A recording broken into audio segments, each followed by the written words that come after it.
Hey everybody, welcome to another episode of Wicked Problems. I'm your host, Toby Corbliss. I today have a guest who is very well known for his work on emergent strategy. I am, of course, talking about Henry Mintzberg. I'm very excited to have Henry on the show. Apart from his work on emergent strategy, Henry has recently been dedicating a lot of his time to rebalancing society.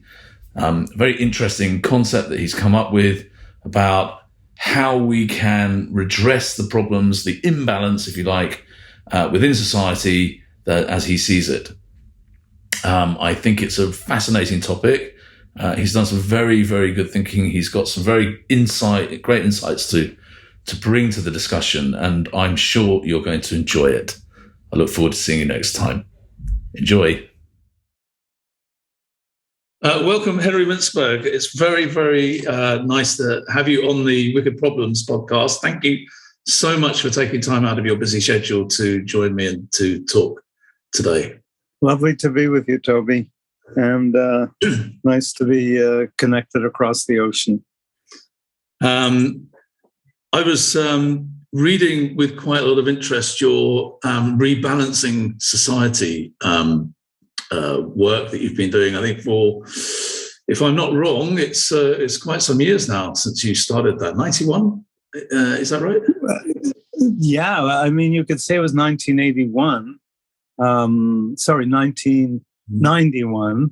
I visited Prague, and it was just after the fall of the Berlin Wall, and the West was busy claiming that capitalism had triumphed, and it didn't look that way to me at all.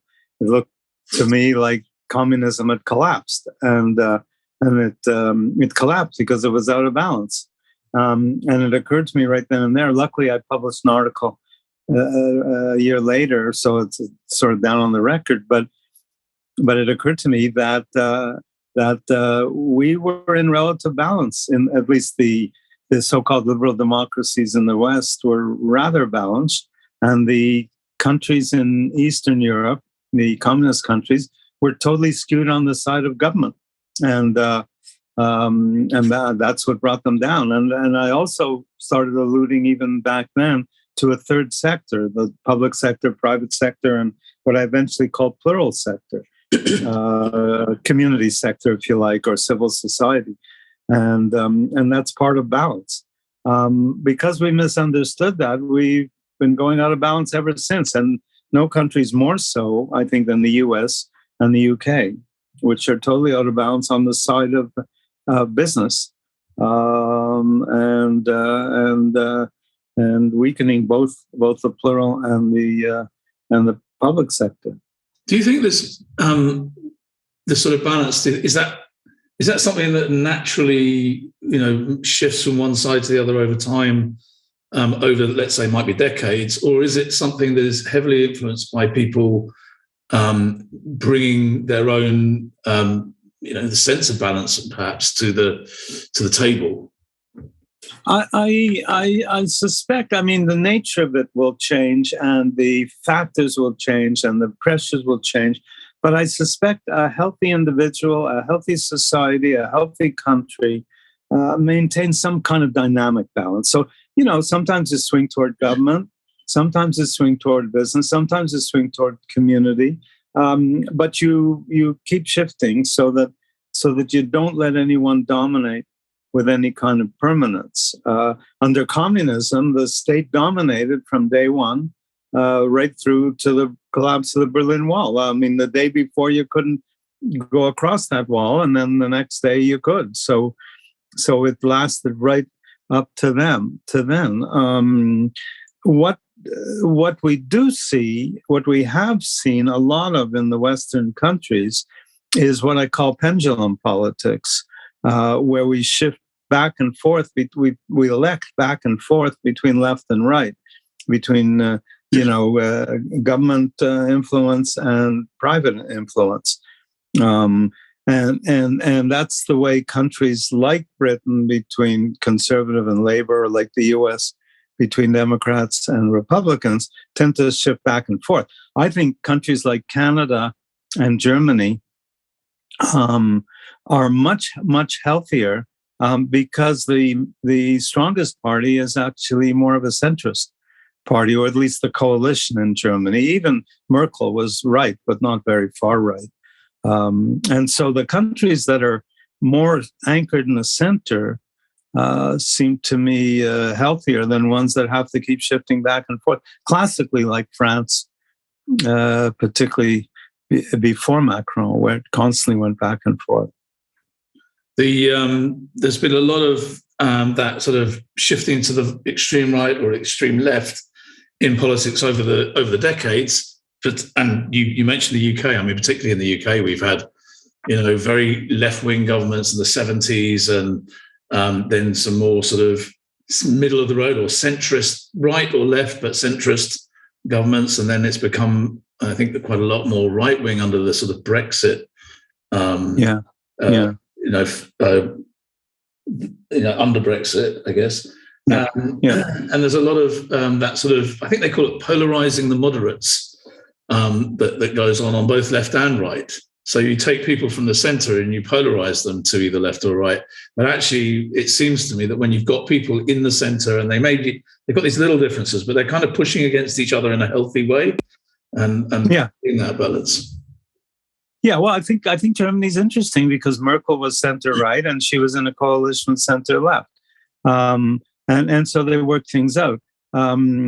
We have a system, and especially in the UK and and Canada, where question period kind of is designed to humiliate the government constantly and to show how smart the opposition is. And I think that's one factor that drives. I wouldn't call extreme left or extreme right necessarily in the UK, but certainly pulled strongly in one direction and pulled strongly in the other. It turns out I'm not sure that's altogether healthy compared to what Germany and Canada have done. People call our dominant party, Liberal Party, kind of center left. But there are elements in the party that are center right. Right now, Trudeau could be called center left, but there. So we tend to be more sensible, I think. Anyway, I just think the idea of called corrective politics, saying that the right corrects the left and then the left corrects the right. Yeah, so we're kind of pushing against each other, but settling somewhere in the middle, as if in a negotiated central position, I suppose. Yeah. Well, except that a pendulum doesn't settle in the middle ever, and I think I see it more like that. Whereas I think Canada is almost permanently settled in the middle. I think Germany is sort of more, stably centered in the middle, but other countries aren't. I'm very interested in, you have the declaration on the Rebalancing Society website, which I signed today. I'm 1,449. I was hoping to be 1,500, but so be it. Get a bunch of friends. Exactly. I will. And hopefully people will sign that who, watch or listen to this episode. So I'm hoping that does help. Right. But it occurred to me that, it's whilst, people like myself might really think that it's a great concept, the theory, the work that's been done. How do you get that message out to enough people to really make it take shape and take on a momentum, if you like, of its own? Yeah, I speak to people like you. That's been a struggle. People aren't necessarily predisposed to things that don't feel like mainstream, and that's been my constant struggle in management. In my books on management and so on, I've managed to bring non-mainstream positions front and center, whether it's managerial work, the way I described it as is calculated chaos, or strategy, as I've described as more emergent and deliberate, and it was more learning than planning. I've managed to do those within the restricted community of management. People read interested in management. Politically, I'm not viewed. I'm a nobody kind of politically. So I tried to get opinions. One day I'll publish a book called "If You Don't Hear From Us in 10 Days." It'll be all the things that the New York Times ignored, all the op-ed pieces that I sent to the New York Times that they ignored. Yeah. I had some good ones. In December of 1999, I proposed one that opened with, "It hasn't been a bad millennium as millennia ago." So I thought that was a good piece. I said, true, we didn't come up with anything as significant as fire or the wheel, but, the printing press and the laptop weren't bad, that kind of thing. So, I think I wrote good stuff, but I could never get it published very easily at all. So I started my own blog, Mintzberg.org/blog, and that blog will publish anything I send it. Yeah, you've got you can send it from your phone as well. I think you just send almost like a tweet and it publish it onto the blog on your site. I think I read somewhere. Yeah. All I need is an iPhone. Yeah, anything from a small snippet to a full-scale article. Yeah, there's lots of good stuff. Well, but actually, I call it a TWOG, which stands for tweet to blog, because the idea is I don't tweet rarely, except to take people to the latest blog. So I use Twitter and now LinkedIn, which is working much, much better. LinkedIn is really good for me now, really, really active. But I use those things to bring people to the blog. And you're getting good traction on LinkedIn. That's good because observationally, I would say I agree with you. LinkedIn is a much better platform than Twitter, where it seems like there's a lot of noise and so stuff gets easily missed. It's a bit like silt. It all gets lost in the flow of other stuff. Yeah, absolutely. So, so you took this thing about rebalancing society, which I love and I think is great. But the thing that sort of I wonder about is, there are people who are, bad actors in the world, and they won't come on board just because they're bad actors, or they have very selfish, or they're driven by greed or lust, or some other capricious emotion, or place where they come from. Do you have any thoughts about how we can bring those people on side, really? Well, it's an interesting case in point right now. Are you posting this fairly soon? The reason I'm asking is the Ukraine war is now front and center. And it's kind of interesting how so many countries are, in one way or another, sending a message to the Kremlin.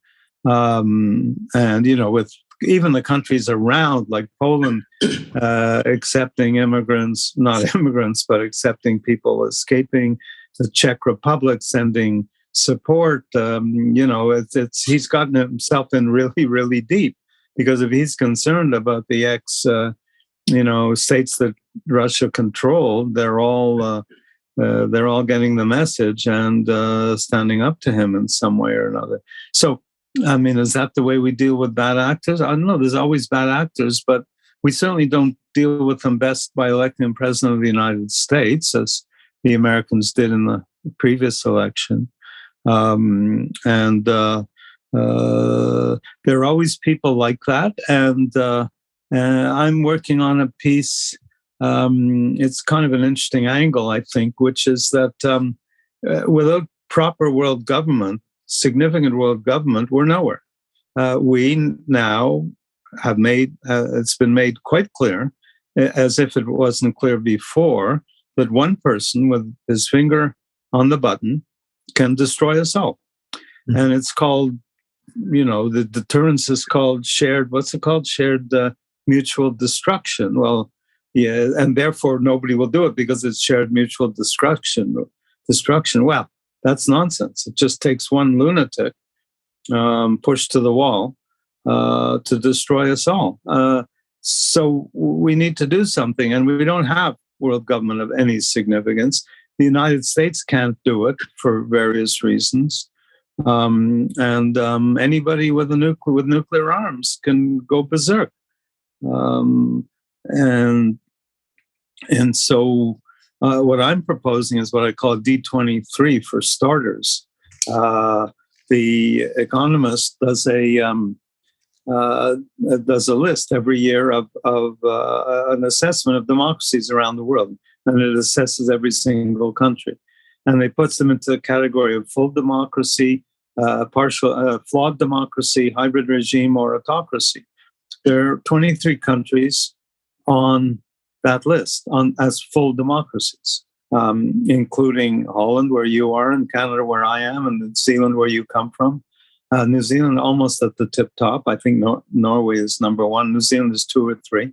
Most of the countries are quite small, but the biggest is Japan, which is the 11th largest country in the world, and therefore the 10 largest countries in the world, according to The Economist, are not full democracies. Well, instead of playing around with NATO and G7 and G20 and 3 superpowers and 5 permanent members of the Security Council and all that absolute nonsense that gets us nowhere, a D23 could be a starting point for some kind of global democracy.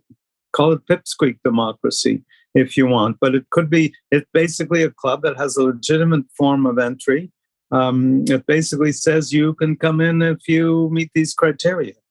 I think there's one criterion that's missing in the Economist list, and that is having nuclear weapons. And I believe that Britain is the only country on the list that has nuclear weapons. Well, I think that should be a blackball criterion. So it's not going to solve everything, but we've got to start somewhere. We kind of can't keep doing this. We can't keep doing this until we destroy ourselves. Which you're right to bring up the Ukraine war. We're 4 or 5 days in now, and it's quite clear. I think that Vladimir Putin it feels like he's miscalculated, right? It feels like he probably thought, I'll go in, it'll be 2 or 3 days, then I'll have to sit out all of the moaning from the West, but I'll have my puppet regime in there, and then it'll all be over, and I'll have Ukraine. And of course, it hasn't turned out that way at all, and the response has been far stronger than I think he had calculated on from people. So there's a kind of balance there, but this idea that mutually assured destruction is something that can save the world. Well, if we're all destroyed, then there's no world to save, right? So it's a kind of a nonsense, and at least if you don't have nukes in the mix, then if somebody does go mad, they go mad in a way that doesn't threaten the whole of society. Let's say. Yeah, exactly. You just can't continue this way. So your life and mine is dependent on 4 or 5 people. The heads of India, Pakistan, the U.S., Britain, France. The big nuclear powers. What I really liked in the last couple of days was how many people have stood up and said, whilst we think Putin might be crazy, we don't believe the Russian people are crazy. So we don't buy that it's in their name. We just think it's in his name, which is kind of unusual, because in the past, what I've noticed is, the people of the countries kind of get, blamed, buy in, and that doesn't seem to be happening, which is a bit of a change from usual. So there's a bit of balance going on there as well. Yeah, there must be interesting turmoil going on in the people closest to Putin. And they've got to get rid of him somehow. Yes, well, yes, let's hope that they get rid of him in some way that resolves things in a way that's good for all people, whether they're Ukrainian, Russian, or European or American. Just for all of us, because at the end of the day, this is the only planet we've got, right? And we've got to learn to live in it together in some kind of harmony, and that's, I think, really important. I like the idea of the D23. It's that old thorny issue of how do you denuclearize a country so that they all feel like they can do it, right? It's that assured security. Well, it's got to start somewhere. That's maybe one place to start. I haven't heard any other options, any other serious options. The Security Council is more than useless. Russia sits on the Security Council. Yeah, it vetoed the motion decrying the war, didn't it? So, and then some countries abstained, but generally, it was the only one that has a veto that exercised it, and it would have. How many? I haven't seen that. How many abstained? I think it was about 4 or 5. It was, I believe, India, China, and the UAE. Was certainly on that list. The UAE? Yeah, United Arab Emirates. Interesting that India abstained. Yeah. Well, I don't know why. I couldn't tell you why that happened. But it was like a vote of 175 or something. It's around that, yeah. I'll have to get the exact numbers out, and what I'll do is I'll publish it at the bottom of the blog here, just to be sure that we're giving people the right information. Okay. Because obviously it's best to deal in facts. But yeah, they did. There was a few abstentions, and then Russia, of course, exercised its veto, which of course it would. Why wouldn't it? And that's the problem, right? Why wouldn't it? Because it can. And actually, what you want, I suppose, is if you like a world government, but some kind of organization where they couldn't do that, right? There wouldn't be a veto to exercise. Yeah. The 5 security councils and council members have 3 things in common. They have a history of colonization or bullying, every one of them, all 5 of them. They have large arsenals of nuclear weapons, all 5 of them. And with Germany, they are the largest exporters of armaments in the world, something like 75%. So this isn't a Security Council, it's an insecurity council. Yeah, I think that's a really good point. And it is... it's just, it beggars belief, doesn't it, that so much money is wrapped up in the sale of arms by these countries, and that has an effect of destabilizing other countries, right? That they're exposed to these proxy wars in other places that destabilizes them. We're going horribly off topic, for which I apologize, but it's an interesting digression. Tell me more about rebalancing society. What keeps you driven by it? Yeah, so I published the book. In 2015 after working on collecting notes, boxes of them from 1991, and then I put up the website rebalancingsociety.org a few months ago, and it tries to lay out a pathway. I use that word, lay out a pathway toward balance. And that was the book sort of explains what I mean by imbalance and what causes it and so on. The site is more focused on how do you deal with it? What do you do? How do you restore balance? And so there's the declaration that you mentioned, which is sort of a statement, a declaration of our interdependence. And I think the key line is we hold these truths to be self-evident. This is, by the way, we had a retreat up here where I am in the house, and we brainstormed about these things. And one of the guys, American guy who was there, said, "Why don't we look at the Declaration of Independence?" And he kept saying it, and we didn't. And then driving back in the car, I was driving, another guy was in the back, and he was reading it. And as he was reading it, we were rephrasing some of the clauses, whichever ones fitted, not that many, but a few. And the most important is we hold these truths to be self-evident, that all people are created dependent on each other, our earth and its climate.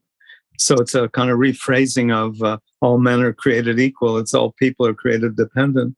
And then another thing we started to do at that retreat is when I did the book, the question that kept coming back was, okay, what can I do? So tell me what I can do. Every time I said what we could do, somebody said, yeah, but tell me what I can do. So this is the finally, question, right? The Irene question.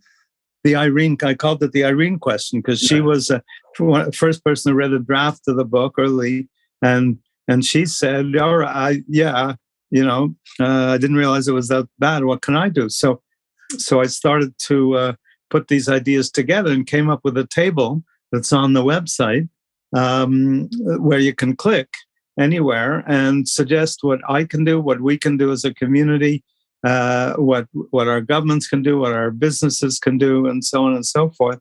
And it offers about 35 different possibilities. So it opens up, it sort of structures kind of what we can do, whether it's some personal activity you do yourself or some movement you start or whatever it is. But the key, I think, is that we have many NGOs who are absolutely devoted to key problems in the world.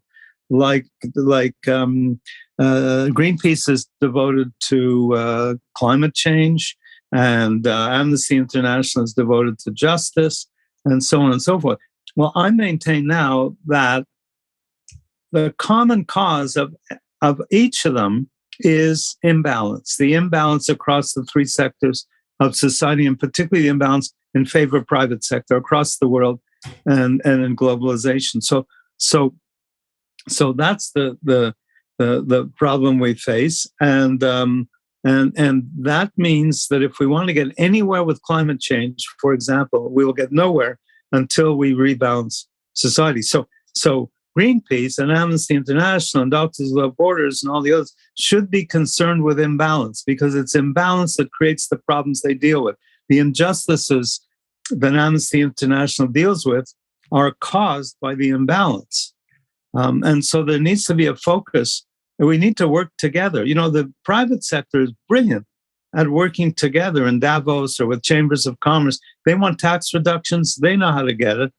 The latest is, a minimum tax rate of 15% on corporations, which is, of course, a maximum tax rate on corporations, because they're all going to come down to that level, which gives business even more power. So the plural, what I call the plural sector, which includes you and me in our private lives, everybody, because we're all part of community, have to get our act together. And that means acting to affect rebalancing. And anybody who's concerned with climate change should be concerned with imbalance. So it sounds a little bit like grassroots organizations as well. Absolutely. My model is the Reformation of the 16th century, because Martin Luther was a monk, a plain old monk who posted something on the wall of a church and started this dramatic change, attacking the corruption of the church, and started this massive change. And in today's terms, it literally went viral because of the latest social medium. And by that, I mean the printing press. The printing press was new. It was a social medium, and his students took that sheet of paper, printed it all over the place, and it went viral within weeks. It was distributed in villages all around within weeks. So that's the kind of thing we need today. Yeah, absolutely.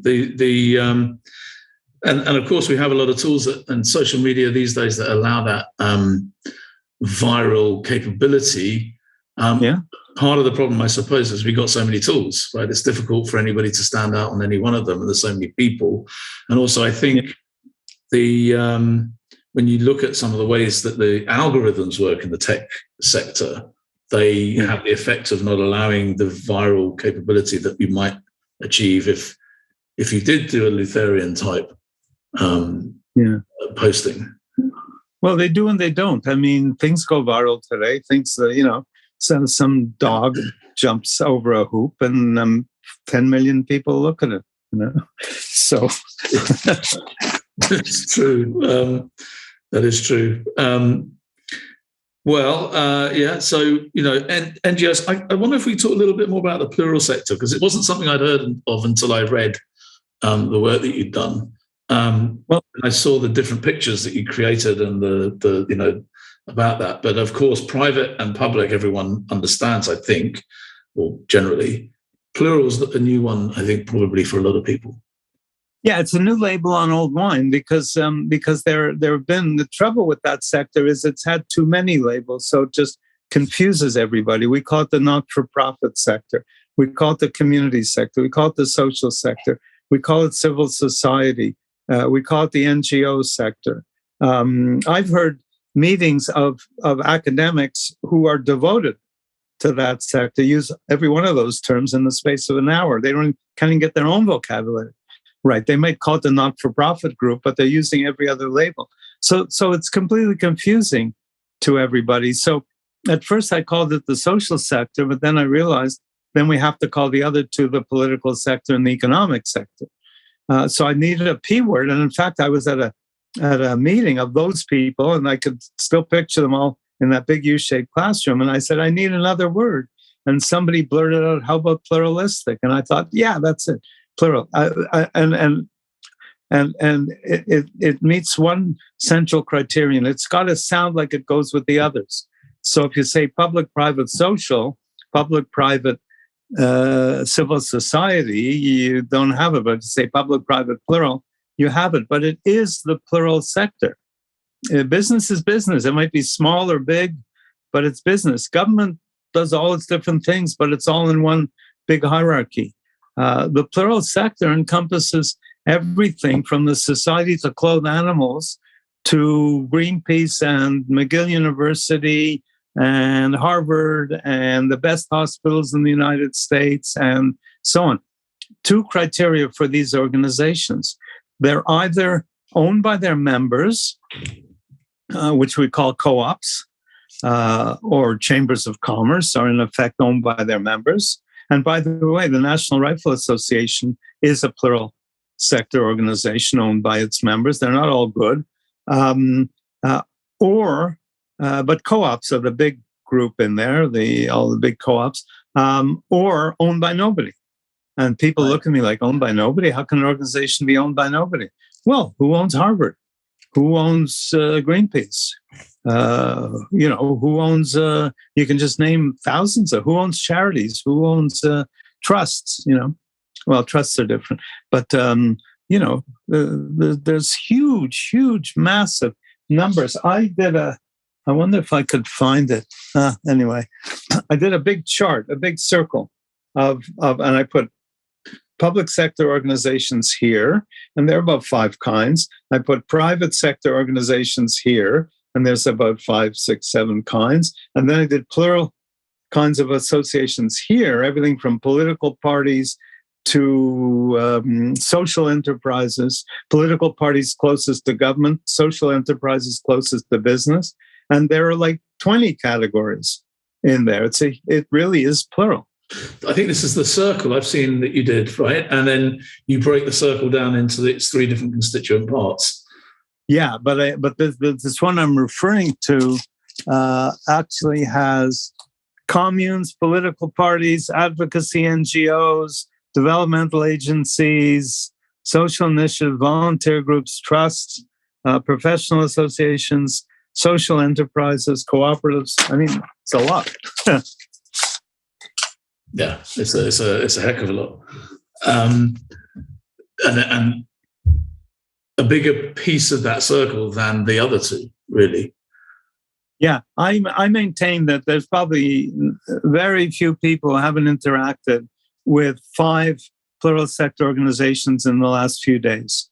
Okay, if you belong to a club, if you donate to Greenpeace, or to the National Rifle Association, if you work out at the Y, just think about what we do all the time in organizations that are neither businesses nor government. Huge numbers of these things. So,